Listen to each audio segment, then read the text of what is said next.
Hey everybody, Mauricio here, and today we're going to talk about the difference between an accredited investor and a non-accredited investor. And the reason this is so important is that many of the offerings or the syndications that are out there may only be limited to accredited investors only. And so it's very important for a syndicator to know whether their prospective investors are accredited or non-accredited, but it's also just important if you're a passive investor to understand your accreditation status so you know which deals you're eligible for and which deals you're not. Up until recently, whether you were accredited or not was purely based on how much money you made or how much money you had. It was purely financial. And there's been a lot of debate over the years as whether this is really an appropriate measure to determine whether somebody's accredited or not, or if somebody's really should be eligible for a deal.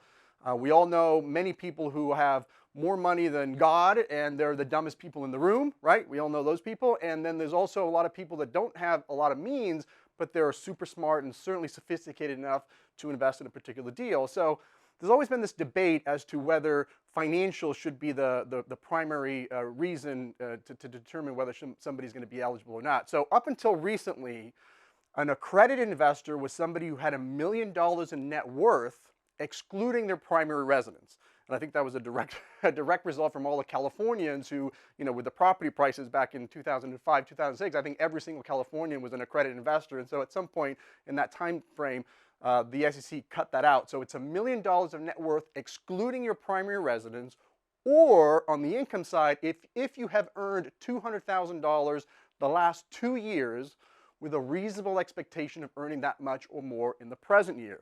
And if you want to combine incomes with your spouse, that number is going to go up to $300,000 for the last 2 years with a reasonable expectation of earning $300,000 with your spouse.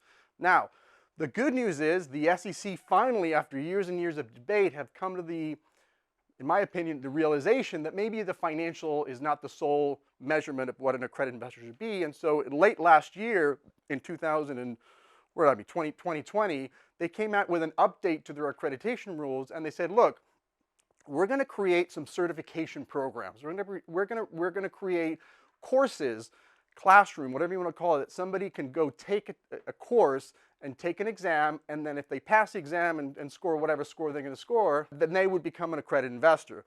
Now, the good news is that's coming down the pipeline. The bad news, we don't have any certifications yet. The SEC has not gotten around to identifying what companies will be certified, and we really don't even know what kind of training you're going to have to go through, if it's going to be a weekend seminar, if it's going to be a semester, if it's going to be an online course, and then what type of examination. But coming down the pipeline, presumably in the next 6 months or 12 months, is going to be certain programs that certain classes you're going to be able to take, and if you pass the class, you will now be eligible to become an accredited investor and be eligible for some of these offerings, which is really exciting. The only ones that the SEC said right off the bat that would be accredited, so as of today, this is what you would qualify as an accredited investor, is if, number one, you're a registered investment advisor at the federal level, which most likely you're not, or you have a Series 7, Series 65, or Series 82 securities license.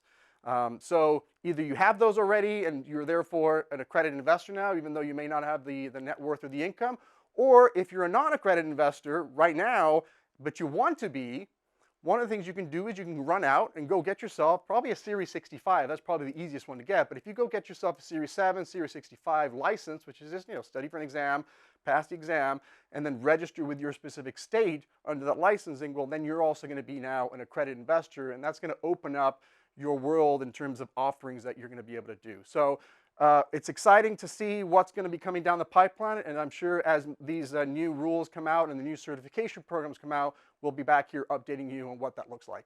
Until then, we'll see you next time.